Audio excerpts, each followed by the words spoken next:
வணக்கங்க,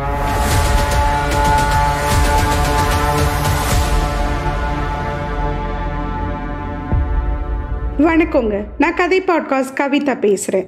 இது கதை பாட்காஸ்ட் வழங்கும் ஊர்காவலன் எபிசோட் நம்பர் 7.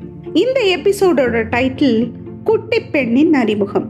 சிவா அவன் தாத்தாவை பார்க்க போயிட்டு இருந்தான். அங்க ரோட்ல பேருக்கு கூட ஒரு நாய் கூட இல்லை. ஆச்சரியம்தான், ரொம்ப நிசப்தமா இருந்தது. எல்லார் வீட்டு முன்னாடியும் தண்ணி தெளிச்சு கோலம் போட்டிருந்தாங்க. ஆனா யார் வீட்லயும் தொலைக்காட்சி சத்தமோ ரேடியோ சத்தமோ செல்போன் சத்தம் கூட வெளியில கேட்கல. கடையெல்லாம் அடைச்சிருந்தாங்க. இருந்த ஒரே ஒரு மதுக்கடையும் இருந்ததுக்கான அடையாளமே இல்லாம இருந்தது. அவன் கேள்விப்பட்ட அத்தனையும் உண்மைதான். கொஞ்ச நேரத்துல டமாரா அடிக்கிற சத்தம் கேட்டுச்சு. சாவடியில் அவன் பார்த்த அவர் தான் அடிச்சுட்டு வந்தார். சாமி ஊரை சுற்றி வர்ற நேரம் யாரும் குறுக்க மறுக்க வராதிங்க சாமியோ அப்படின்னு சொல்லிக்கிட்டே ஓடினார். நெத்தியில் திருநீர் வச்சுட்டு நடுவில் பெருசாக சந்தனமும் 1 ரூபாய் அளவுக்கு வட்டமாக குங்குமம் போட்டும் வச்சுருந்தார். அவரை பார்க்கும்போது அடி வயிற்றுல ஏதோ பண்ணுச்சு. அவர் அவனை பார்க்கல. ஏன்னா அவன் அந்த எல்லைக்குள்ளே வரும்போதே வண்டியை ஆஃப் பண்ணி ஒதுங்கி இருந்தான். அவர் ஓடி மறைஞ்சதும் வண்டியை ஸ்டார்ட் பண்ணி ஓட்ட ஆரம்பித்தான். கொஞ்சம் தூரம் போனதும் அந்த வண்டி தானாக நின்றுச்சு. அவனுக்கு அதிர்ச்சியாக இருந்துச்சு. அதே நேரத்தில் பயந்தும் போனான். திரும்ப ட்ரை பண்ணி ஆன் பண்ணி பார்க்குறான். வண்டி நகர்றதா இல்லை. அப்புறம் வண்டியில் பெட்ரோல் இருக்கான்னு ஆட்டி பார்க்குறான். அவன் நினச்சது சரிதான், சுத்தமாக இல்லை. இதுக்கு மேலே ஒரு யூஸும் இல்லை. ஆனால் அவனுக்கு ஒரு சந்தேகம். அப்போது அந்த நேரத்தில் ஒரு சந்தேகம் வந்துச்சு. நாம் எங்கே இருக்கோம், நிலைக்கல்லுக்கு பக்கத்துலையா அப்படின்னு சுற்றி முற்றி பார்த்தான். ஆமாம், அதோ தெரியுது அந்த நிலைக்கல். நிலா வெளிச்சத்தில் அது மின்னுச்சு. அவனுக்கு அது ஏதோ சொல்கிற மாதிரியே தோணுச்சு. தண்ணி அறியாமல் அது பக்கத்தில் போனான். பக்கத்தில் போகிறதுக்கு முன்னாடி டமார சத்தம் திரும்பவும் கேட்டுச்சு. உயிர்ப்பு வந்தவன் மாதிரி சுற்றி முற்றி பார்த்தான். அப்புறம் சுதாரிச்சான். திரும்ப வந்தான். இங்கேருந்து பேக் அடித்து வீட்டுக்கு போகலாமா இல்லை முன்னேறி போய் தாத்தாவை பார்க்கலாமான்னு யோசித்தான். ரெண்டும் கிட்டத்தட்ட ஒரே தூரம்தான். தாத்தா வீட்டுக்கு போகிற பாதை யாருமே இல்லாத பாதை, ஆள் அரவமே இல்லாத பாதை, யாரும் வரமாட்டாங்க. அவனுக்கு பயமாகவும் இருந்தது. ஆனால் அதே நேரத்தில் அந்த நேரத்தில் யாரும் வரப்போகிறது இல்லைன்னு தைரியமாகவும் இருந்தது. ஒரே முடிவாக தாத்தா கிட்ட சொல்கிறதுன்னு முடிவெடுத்தான். வேகமாக நடக்க ஆரம்பித்தான். அந்த கருப்பன் பார்த்துப்பானா அதீத நம்பிக்கை வந்துச்சு. நடந்தான். அவனுக்கு என்னென்னவோ ஞாபகம் வந்தது. அவனுக்கு அப்பா அம்மா யாருன்னே தெரியாது. நினைவு தெரிஞ்ச நாள்லேருந்து அவனுக்கு தெரிஞ்ச ஒரே ஃப்ரெண்டு ருத்ரன் தான். அதனால தான் அவன் என்ன பண்ணாலும் இவனும் பண்ணான். அவனுக்கு திடீர்னு ருத்ரனோட அம்மா நினைப்பு வந்துச்சு. என்ன ஒரு அழகான முகம், அவளுக்கு அப்படி ஒரு சாவு வந்திருக்க கூடாது. நினைக்கும் போதே மனசுல ஒரு பாரம் வந்துச்சு. அதே நேரத்துல அந்த நிலக்கல்லும் ஞாபகத்துக்கு வந்துச்சு. அங்கதானே அவன் அம்மா இறந்தாங்க. நான் ஏன் அதை பார்த்து என்ன எறியாம நடந்தேன்? அந்த கல்லுக்கு என்கிட்ட என்ன சொல்லணும் நினைச்சுக்கிட்டே அந்த ஊரோட எல்லைக்கு வந்திருந்தான். அது ரொம்ப சின்ன ஒரு ஊர். அவ்வளோ வனப்பான ஒரு ஊர். ஊரை சுற்றியும் தோட்டங்கள், விதவிதமாக விவசாயம் செஞ்சுருந்தாங்க. ஒருத்தர் வாழை போட்டால் இன்னொருத்தர் நெல் கரும்புன்னு பயிரிட்டாங்க. ஒன்று ஒத்தையடி பாதை, இன்னொன்று வண்டி பாதைன்னு 2 பாதைங்க உள்ள ஊர் அது. அந்த வயலுக்குன்னு சில கிணறுங்க தான். காலையில் ஒருத்தருக்கு சாயந்தரம் ஒருத்தருக்குன்னு பங்கு போட்டு விவசாயம் பண்ணாங்க. கிணத்தை சுற்றி நீள வாக்கில் தென்னை மரங்கள். அவங்கெல்லாம் கடைக்கு போகிறதே ரேர். மொத்தமாக 8 வீடுங்க தான். ஆனால் எல்லாரும் கூட்டு குடும்பமாக வாழ்ந்தாங்க. ஒருத்தருக்கு ஒருத்தர் விட்டு கொடுத்தும் கிடைக்கிறத ஷேர் பண்ணிக்கிட்டும் வாழ்ந்தாங்க. அந்த ஊரில் நிறைய வீடுகளில் பூட்டே இல்லை. அதே நேரத்தில் அந்த ஊரில் இது வரைக்கும் திருடு போனதே இல்லை. எப்பயாவது வைகையில் பெருவெள்ளம் வந்தால் அந்த ஊரையே முழுகடிச்சிரும்.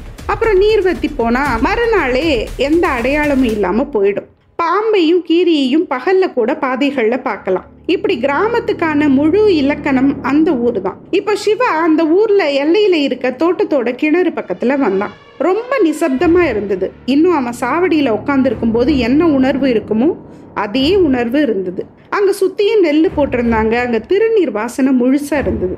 யாராவது கோயிலுக்கு போயிட்டு வந்திருக்கலாம் அப்படின்னு நினைச்சான். அங்கிருந்து பார்த்தான். தாத்தா வீடு தெரிஞ்சது. தொடர்ந்து நடந்தான். கொஞ்ச தூரம் வரைக்கும் யாரோ பின்னாடி வர்ற உணர்வு. யாரும் இல்லைன்னு கன்ஃபார்ம் பண்ணிக்கிட்ட பின்னாடி தொடர்ந்து வந்தான். அதே நேரத்துல அப்பா கோடாங்கிய பார்க்க அவரோட வீடு பார்த்து போனார். அந்த நேரத்துல அவர் அங்க வந்ததை கோடாங்கி எதிர்பார்க்கல. இருந்தாலும் என்ன இந்த நேரத்துல வந்திருக்கீங்க, ஏதாவது அவசரமா மாமா, சாட்டுன பின்னாடி வந்திருக்கீங்க அப்படின்னு கோடாங்கி கேட்டாரு. அவங்க வேறு வேறு சமூகத்தை சேர்ந்தவங்க தான், சொந்தக்காரங்க இல்லை. ஆனாலும் உறவு முறை வச்சே கூப்பிட்டாங்க. கிட்டத்தட்ட 100 வருஷமா உள்ள பழக்கம் அது. இங்க பாரு கதிரேசா, வர வர நடக்கிறது எல்லாமே ஒரே குழப்பமாவே இருக்கு. ஊருக்கே நல்லது செய்யற சாமி அதுக்கு ஒரு நல்ல கோயில் கட்டலாம்னா உத்தரவு தர மாட்டேங்குது. உனக்கு இதை பத்தி எப்படின்னு தெரிஞ்சிருக்கும், சொல்லுவியா அப்படின்னு கேட்டாரா அப்பா. மாமா அது அப்படின்னு அவன் தயங்கினான். தைரியமா சொல்லு, எதுவா இருந்தாலும் பார்த்துக்கலாம் அப்படின்னு இவர் தைரியம் கொடுத்தாரு. மாமா எனக்கு புரிஞ்ச வரைக்கும் கருப்பனுக்கு இதுல சந்தோஷம் இல்லை, அதனாலதான் உத்தரவு தரல அப்படின்னா கோடங்கி கதிரேசன். அதான் என்னன்னு கேக்குறேன் அப்படின்னாரு அப்பா. அதுல ஏதோ பெரிய விஷயம் அடங்கி இருக்கு மாமா, அது எனக்கும் பிடிப்படல அப்படின்னா அவன். அதை எப்படிதான் தெரிஞ்சுக்கிறது அப்படின்னு கேட்டாரு அப்பா. கருப்பன் கிட்ட கேக்குறது தவிர வேற வழியே இல்லை மாமா அப்படின்னா அவன். எப்போ கேட்கலான்னு கேட்டாரு அவரு. மாமா உங்களுக்கு நல்லா தெரியும், மற்ற சாமி மாதிரி கண்ட இடத்துல வர்ற சாமி இல்லை நம்ம கருப்பு. குறி சொல்றத கூட சாவடியில மட்டும்தான் சொல்லுவான், கேட்டாலும் நாம அங்கதானே கேட்க முடியும் அப்படின்னா அவன். சரிதான், அப்ப அடுத்த புதன்கிழமை சாமி குறி கேட்கிறப்போ நானே இதை கேட்கிறேன் அப்படின்னாரு அவரு. சரி மாமா, அது வரைக்கும் யார்கிட்டயும் இதை பத்தி பேசாதீங்கன்னு கொஞ்சம் எச்சரிக்கை பண்ணி வச்சான் அவன். நல்லதோ கெட்டதோ அவனே பார்த்துக்கட்டும் அப்படின்னாரு அப்பா. அப்புறம் மாமா ஒரு விஷயம், நான் குறி சொன்னப்பெல்லாம் ஒரு உருவம், ஒரு மனுஷ உருவம் அப்பப்போ தெரியுது. ஆனால் நான் அந்த ஆளை இதுக்கு முன்னாடி பார்த்ததில்லை. எனக்கு என்னவோ அவருக்கும் இதில் ஏதோ சம்பந்தம் இருக்குன்னு கோடங்கி சொன்னான். அப்போ அதிர்ச்சியோட என்ன கதிரேசா சொல்கிற அப்படின்னு கேட்டார். அதோட அந்த ஆள் நம்ம இவர் கூட முறைச்சி பார்க்குற மாதிரி தெரிஞ்சுது, அதுவும் அந்த நிலக்கல்லுக்கிட்ட. நான் கூட முதல்ல எதேச்சையா இருக்கும்னு நினைச்சேன், ஆனா இப்போ அதுக்கும் நம்ம கோயிலுக்கும் ஏதோ சம்பந்தம் இருக்குமோன்னு சந்தேகமா இருக்குன்னு அவன் சந்தேகமா சொன்னான். ஏது நம்ம இவனையா? அவன் என்ன பண்ணா பாவம்? கருப்பா, இது என்ன புது குழப்பம், நீ அந்த ஆளை பார்த்ததே இல்லையா அப்படின்னு கேட்டாரு அப்பா.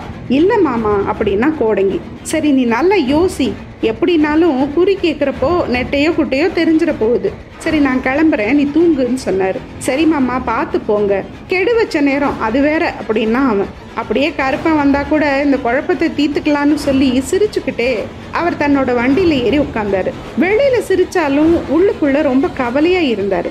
அவருக்கு அவரோட மகனால வந்த கவலை அது. கருப்பா அவனுக்கு எதுவும் தப்பா நடந்துடக்கூடாது, எதுனாலும் என்னோட போகட்டும்னு மனசுக்குள்ள வேண்டிக்கிட்டாரு. இது பழைய கால கதை.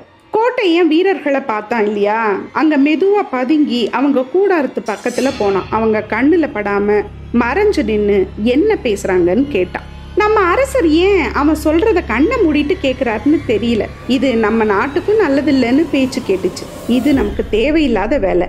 அரசாங்க விவகாரத்துல தலையிடுறது நம்ம மாதிரி ஆளுங்களோட வேலை இல்லை. நாமெல்லாம் அரசு ஊழியங்க அப்படின்னா இன்னொரு குரல் கொண்டவன். உடனே பேசினவன் நாம நமக்குள்ளதானே பேசிட்டு இருக்கோம் அப்படின்னா. யாரு கண்டது, நம்மள கூட யாராவது ஒற்றர்கள் இருக்கலாம் அப்படின்னா அடுத்தவன். நாம ஒன்றும் தப்பா பேசலையே, இந்த நாட்டோட நலனை பத்தி தானே பேசுறோம். ஆனா நம்ம அரசர் இதுக்காக என்னைக்காவது கண்டிப்பா வருத்தப்படுவாரு. இப்போ உன்னையவே வச்சுக்கோ, உன்னோட ஊரை விட்டு குடும்பத்தோட நிரந்தரமா வேற ஊருக்கு போக சொன்னா போவியான்னு கேட்டான் அவன். ஆனா யாரையும் கட்டாயப்படுத்த வேண்டாம்னு சொல்லிட்டாரே அப்படின்னா மத்தவன். ஆமா அரசர் அப்படி சொன்னாருதான். அப்படி சொல்லியும் கார்கோடர் ஏன் குறிப்பிட்ட சில கிராமத்தை மட்டும் தேர்ந்தெடுத்தாரு, அதுவும் கட்டாயமா அந்த ஊரை சூஸ் பண்ணும் ஏன் அப்படின்னு கேட்டான் அவன். அப்படி பார்த்தா 2 கிராமத்தை ஏன் தேர்ந்தெடுத்தாரு, ஆனா அரசர்கிட்ட 1ன்னு தானே சொன்னாரு அப்படின்னா இன்னொருத்தர். அதுதான் என் சந்தேகமும், இது அவருக்கு மட்டும்தான் தெரியும். அது போக அவரை தாண்டி யார் இதை பத்தி அரசர்கிட்ட சொல்ல முடியும் அப்படின்னா மத்தவன். அவங்க பேசுறத கேட்ட அந்த சந்தேகம் கோட்டையனுக்கு வந்துச்சு. இன்னும் இவங்க கிட்ட இருந்து தகவல் கிடைக்குதா அப்படின்னு இன்னும் ஷார்ப்பா கவனிச்சான். அது சரி, நமக்கு எதுக்கு வம்பு, வா கிளம்பலான்னு சொன்னான் அவன். ஆமா நானும் கிளம்புறேன், நாங்களும் இன்னும் கொஞ்ச நாள்ல கண்டமனூர் அரண்மனைக்கு போகணும், கார்கோடர் வர சொல்லி இருக்காரு அப்படின்னா இன்னொருத்தன். கண்டமனூருக்கா, என்ன வேலையோ அப்படின்னு கேட்டான் அவன். மதுரையில இப்போ நிதி நிலைமை கொஞ்சம் மோசமா இருக்கு, அதனால அரசுக்கு பாத்தியப்பட்ட அத்தனை சிற்றரசர்களையும் கட்டாயப்படுத்தி வரி வசூல் செய்ய சொல்லி கார்கோடர் உத்தரவு. அதை சில பெரிய சிற்றரசர்களை நேர்ல போய் வற்புறுத்த போறாரு அப்படின்னு சொன்னா இன்னொருத்தன். அதுக்கு எதுக்கு இங்க இருந்து போகணும், நேரம் அரண்மனைக்கு போகாம அப்படின்னு கேட்டான் அவன். நாம மதுரை அரண்மனைக்கு போறதுக்குள்ள நம்ம கதை முடிஞ்சிரும். அங்க நடக்கிறது நிழல் ஆட்சி. நாம எல்லாரும் அரசாங்கத்துக்கே தெரியாம கார்கோடருக்கு வேலை செய்யறவங்க அப்படின்னா இவன். கார்கோடர் அங்க நடக்கிறது எதையும் மன்னருக்கு தெரியாம பாத்துக்கிறாரு. மன்னரும் அவர் சொல்றது எல்லாத்தையும் நம்புறாரு அப்படின்னு அவன் சொன்னான். கோட்டையனுக்கு இப்ப மனசு கொஞ்சம் குளிர்ந்துச்சு. அவன் கிளம்பும் போது யாரை பார்க்கணும் எங்க போகணும்னு தெரியாம இருந்தான். இப்போ அது தெளிவா தெரிஞ்சது, புரிஞ்சுது. அவன் பார்க்க வேண்டிய ஆள் கார்கோடு இப்போ அவர் கண்டமனூர்ல இருக்காரு. இலக்கு என்ன, போய் சேர வேண்டிய இடம் தெளிவா தெரிஞ்சது. அவங்க போற வரைக்கும் வெயிட் பண்ணா, அப்புறம் கிளம்பினான். அவன் குதிரை கிட்ட போகும்போது சின்ன உருவம் ஒண்ணு தரையில துள்ளிட்டு இருக்கத பார்த்தான். அது கீச்சு கீச்சுன்னு வேற பேசிச்சு. யாராவது இருக்காங்களா அப்படின்னு திக்கி திக்கி பேசினது ஒரு சின்ன பொண்ணு. அவனுக்கு ஒரே ஆச்சரியம், இந்த அத்துவான காட்டுல இந்த பொண்ணு என்ன பண்றா அப்படின்னு பார்த்தான். பக்கத்துல போனான். அவ மேலெல்லாம் ஒரே காயம், அரைகுறை மயக்கத்துல இருந்தா அவ. பொண்ணே, உன் பேர் என்னன்னு கேட்டான். பேர் என்ன? பேரு கேட்டுட்டு தான் காப்பாத்துவீங்களா? முதல்ல காப்பாத்துங்க, வழியில உயிர் போகுது, கொஞ்சம் தண்ணியாவது கொடுங்க அப்படின்னு கேட்டா அந்த குட்டி பொண்ணு. உனக்கு வாய் நீளம்தான், கொஞ்சம் இரு அப்படின்னு சொல்லிட்டு கையில இருந்த தோல் பையிலேருந்து தண்ணி எடுத்து அவளுக்கு கொடுத்தான். பக்கத்துல இருந்த சின்ன முள்ளை எடுத்து காயம்பட்ட இடத்துல விலக்கி அப்புறம் மூலிகை சாறு புழிஞ்சான். அவனோட ட்ரெஸ்ல இருந்து சின்ன பகுதியை கிழிச்சு அதை கட்டுனான். அப்புறம் அவளை குதிரையில உட்கார வச்சு, இப்போ நீ ரெஸ்ட் எடு, நான் அவசரமா போகணும், உன்னை அந்த மரக்கிளை அடியில விடுறேன்னு சொன்னான். மரக்கிளை அடியிலையா? அதுக்கு நீங்க என்ன காப்பாத்தாமே விட்டுருக்கலாம் அப்படின்னா அந்த குட்டி பொண்ணு. ஏன், அங்க என்ன இருக்கு அப்படின்னு கேட்டான் கோட்டையன். அங்க இப்போ ஒன்றும் இல்லை, ஆனா நான் அங்க இருந்ததால தான் இப்போ இங்க நிக்கிறேன்னு பஞ்சதந்திரம் முன்னாடி பின்னாடி காமெடி மாதிரி பதில் சொன்னா அவ. குழப்பாத பொண்ணே அப்படின்னா அவன். ஐயா, என்ன நீங்க உங்களோட கூட்டிட்டு போங்க, நான் ரொம்ப உதவியா இருப்பேன், எவ்வளோ தூரம் வேணும்னாலும் டிராவல் பண்ணுவேன், எனக்குன்னு யாருமே இல்லை. சின்ன பொண்ணான என்ன கட்டாயப்படுத்தி கோயில்ல தேவதாசி நடனம் ஆட சொல்றாங்க. அவங்க ஏதாவது வேலை சொன்னா கூட பரவாயில்ல, என்னைய பாருங்க, இந்த வயசுல நான் செய்யக்கூடாத வேலையை செய்ய சொல்றாங்க. என் அம்மா அங்க பிறந்து அங்கேயே இறந்துட்டாங்க. தப்பிச்சு ஓடி வரும்போது அந்த மரக்கிளை மேல ஏறினேன், அப்புறம் தவறி விழுந்துட்டேன், இப்போ என்னால நடக்கவும் முடியாது அப்படின்னா அந்த குட்டியோண்டு பொண்ணு. குழந்தை, எனக்கு அவசரமா போகணும், உன்னால முடிஞ்சா என்னோட வரலாம், என்னை எப்படி நம்புவ? இல்லைன்னா இங்கேயே இருந்துக்கோ அப்படின்னா கோட்டையன். நான் குதிரை மேல உட்காந்துக்கிறேன் அப்படின்னா அவனுக்கும் அவளை அனாதையா விட்டுட்டு போக மனசில்லை. நான் போற இடம் எப்பேற்பட்ட ஆபத்தான இடம்னு எனக்கே தெரியாது, எங்கேயாவது பாதுகாப்பான இடம் தெரிஞ்சா நானே இறக்கிடுவேன், இல்லைன்னா உனக்கு தெரிஞ்சா நீயும் சொல்லலாம் அப்படின்னா அவன். இப்போதைக்கு எனக்கு தெரிஞ்ச ஒரே பாதுகாப்பான இடம் இதுதான் அப்படின்னு அவனை காட்டி சொல்லவும் அவனுக்கு புரிஞ்சு போச்சு, இவ பர்மனண்டா செட்டில் ஆயிட்டான்னு புரிஞ்சிருச்சு. அவங்க கிளம்பினாங்க கண்டமனூருக்கு. அதே நேரத்துல வாலன் நாகம்மாவோடையும் கண்மணியோடையும் பேசிட்டு இருந்தாரு.